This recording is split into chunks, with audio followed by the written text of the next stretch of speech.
Hey guys, welcome back to the channel once again, and today I'm going to be attempting to make some pickled courgettes for the first time. And these were all harvested from our garden, and we often grow courgettes and we sometimes don't know what exactly to do with them because they produce so many. And last year a friend of ours actually gave us some pickled courgettes from their allotment and we were hooked. So I found a recipe online and today I'm going to give it a go.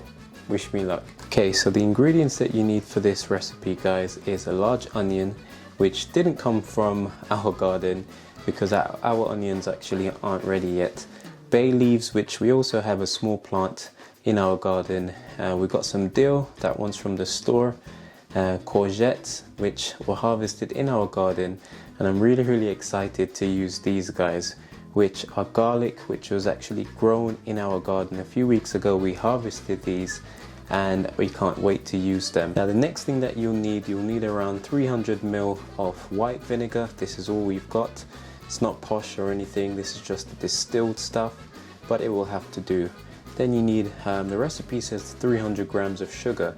I'm using brown sugar. You probably should use white, which will probably reduce the risk of it going all brown in terms of color. However, I don't like the white stuff, so I tend to use brown sugar. Then optional, you can put some cloves. I'm going to be using a bit of black pepper, and these are some mustard seed. You also need some salt as well. So this is what you need in order to actually make the sauce, which you'll then pour into the jars. So yeah, let's get started, guys. Okay, so we all know that Sophia is the chef in this household, guys. However, I'm really excited to give this a go, and so today I'm going to be trying my hardest not to mess this up. So now that we've peeled the courgettes, I'm just going to cut these into smaller pieces. And if you look on the inside, because these are much more mature, they've actually got seeds starting to form. So I'm just going to cut that out because we don't need the seeds, obvious reason. I mean, you probably could leave them in, but for this recipe we're going to definitely chop them out. And you can tell the seeds, even though they're kind of camouflage, because it's a lot softer and they look slightly yellow. Just chop those out, and then once the seeds are out, we can then make these into sort of fingers. Don't need to be precise, just need to try and make them similar sizes, I think. Honestly, guys, if this comes out tasting half as nice as the one which was given to us last year, I'll be super excited. Okay guys, so our courgette is all chopped and raring to go. I'm going to put this to one side and then focus on my onions, garlic, and slice my carrot.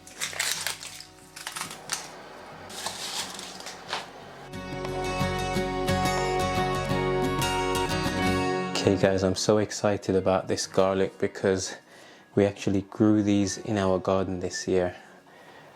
Unintentionally, they actually regrew from last year's crop, but I'm still claiming it as my own. I definitely need to plant some garlic this year. I'm thinking about planting them in late autumn so that they can overwinter in the ground, and then come spring I'll be able to get ourselves some nice healthy cloves of garlic. Oh wow, the smell from these just absolutely amazing. Okay, so now that my onions and my garlic have been peeled, time for me to just give them a nice little chop, dice. Don't want them to be too small because they're going to be used to garnish each jar. So just give them a nice little slice. Oh man, the smell of these garlic is just amazing. They're so crisp and fresh. Can you smell that? Amazing. And the smell is just divine. This onion isn't a fresh onion, and let's just hope it's half as tasty as this garlic will be. And unfortunately I didn't have any more carrots, so we got to make do with just that one little carrot that was left in the fridge. I do have some carrots growing in the garden, but it's not time for them yet. Okay, so chopping my dill nice and small. That's again going to be one of the filler. Oh, the smell of that dill is amazing. Definitely need to get one of those plants in the garden. Try not to burn myself while I'm at it. Might be a good idea to get some tongs. Try not to drop these. They're boiling hot. Now, I didn't want to go out and buy canning jars before knowing whether or not this was going to be a success, guys. However, I will at some point invest in some nice canning jars so we can use them year in, year out. Let's just call this a practice run. Now, these jars were used from various different condiments in the house, from pickles to sauces, you name it. Okay guys, so this is the fun part where we actually start layering the ingredients in these jars. So we got 5 jars. Let's see what we're going to be doing. Simply dropping some of each ingredient in the bottom of the jar. Just try and do it as evenly as possible. Obviously, bigger jar will get more, smaller jar will get less, which is pretty self-explanatory. Then gonna maybe chop this a bit smaller. Put some of the onions. Again, we're just layering each one. All fresh ingredients, guys. And once I've put enough onions and garlic in the bottom of each, sprinkle those in. Then we're going to start putting the courgettes. Now I'm going to look for the tallest pieces and basically start placing them in the jar, which is a lot harder than it looks, guys. Trying to keep these guys upright. Maybe if I sort of put it this way, trying to find the larger pieces for this bigger jar. I'm going to be so super psyched, guys, if this actually comes out tasting great. Let's get this packed in there as tightly as I can. Stick a bay leaf in there. Not forgetting the dill, which I probably should have put in before. Never mind. I mean, that's starting to look really pretty already, guys. See if I can squeeze one more piece in there. Get it nice and tight. Okay, so this jar is practically ready for the sauce to be poured in. So I'm just going to repeat it with the rest, and then we'll take it to the next stage. Okay guys, so the last thing I'm going to do before getting the sauce ready is to add some garnish and some spice, which basically is some mustard seed. Just add a handful in each for a bit of flavor as well as texture, I guess. Now this is optional. You can use some cloves or some pimento, whichever you prefer. At this stage you practically add whatever spice you would like. So I'm just going to add these cloves into just one of them as an experiment. Bit of black pepper. Now that section is done, guys, let's move on to actually making the sauce, which will then pour over these. Okay guys, so next we're going to add 1 liter of water. Not sure if this will be too much, however, now this pitcher here has half a liter, so I'm going to double this.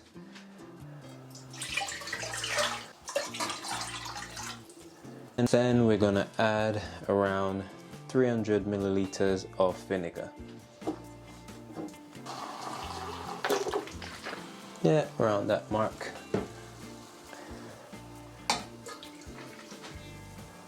We need to bring this to a boil. Okay, so now we need 2 tablespoons of salt. I'm going to be using some pink Himalayan salt, but probably could use whatever you prefer really. We need 2 tablespoons in here. Now the idea is to allow this all to dissolve. And last but not least, 200 grams of sugar. I'm using brown, but probably would best to use white for aesthetic purposes, but I don't really mind, guys. And we're just going to stir this until it's completely dissolved and the water starts to boil. Okay guys, so the mixture is boiling now ferociously, to say the least. So I'm just going to switch this off, and then we can start pouring it over our courgette and get them nice and pickled. Okay guys, so I'm thinking about the safest way to actually do this because this is still boiling hot. So what I'm going to use is this ladle to actually spoon the sauce into the jar. Okay, Let's go. Now at first I thought, maybe I've got too much liquids, but in second thought, might work out pretty good. Bring that to the very tippy top to cover all the vegetables as best as I can. Let's go on to number 2. So far so good, guys. I mean, the color of the liquid isn't as dark as I thought it would be, so that's positive, I guess. And let's do this one's got the clove in there, so let's give this guy a drink. Okay, so I think I will have a lot more sauce than I need. Never mind. I mean, on a scale of 1 to 10 in terms of difficulty, guys, this hasn't been that difficult at all. I mean, doing it while filming has definitely taken me a longer time than I probably would have. However, it's not been that tough. Okay, so this last one that I've got, what I'm actually going to do to jazz it up a little bit, I'm going to add a bit of turmeric just to change the flavor and the color a little. This is a little experiment to see what it will be like.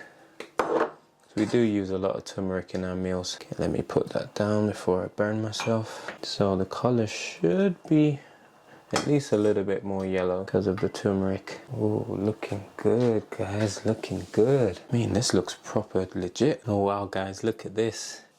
How incredible does that look?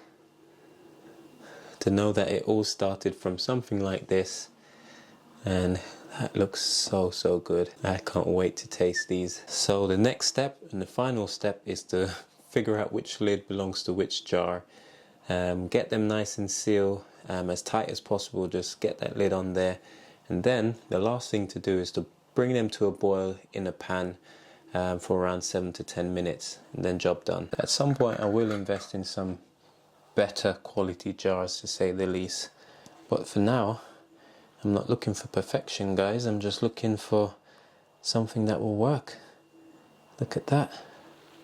That looks amazing. Okay, so now that the lids are on nice and tight, no leakage, what I'm then going to do is just rinse these under the tap to get rid of the excess before putting them in the pan, bringing to a boil for 7 minutes. Okay guys, so before you put the jars in, it's a good idea to put a small rag in the bottom of the pot, and that's to help stop the containers from rattling around. I think anyway, this is what I saw on the recipe online, and so I thought I'll give it a go. Now the idea is to bring the water level as high as you can without it actually interacting with the lids. Now unfortunately this jar here is quite short, so I might have to leave that one out in order to do the rest. Okay, so I've managed to prop it up on a metal spoon. Hopefully this should be fine. I'm now just going to fill this with water just below the lids and then bring it to a boil.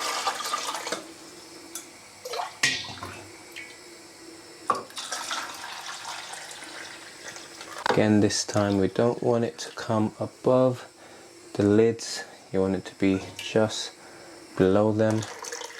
Then we're going to just bring to a boil for 7 minutes. Okay guys, so the 7 minutes is up. I'm going to switch that off and then take them out of this boiling water. Guys, ooh, seems as if we have sealed them. Okay, so I think one of the purposes of putting them in the boiling water is to help to sort of make them more airtight. I'm going to leave these to cool overnight, and who knows, in a day or two we'll probably crack one open if we can wait that long and see what they taste like. And there you have it guys, just like that we've made ourselves some nice pickled courgette. I can't wait to taste these and let you guys know what they taste like. But from the eye test guys, these look really nice. Looks just like the stuff you buy in the supermarket, so hopefully it will be a win-win and we'll have a new recipe and a new way of consuming all of the courgettes that we normally get throughout the growing season. Now I'll probably do a follow-up video guys, letting you all know how this actually turned out, whether or not these actually taste as good as they look. So keep an eye out for that video. And the best way to keep an eye out for that video, of course, is to subscribe to our channel and click the little bell notification, and share this with somebody who loves gardening as much as you do, or as much as I do, and hopefully they'll be able to enjoy it. As always, this is Kenroy signing off for another day. I'll see you guys in the next video. Take care and God bless.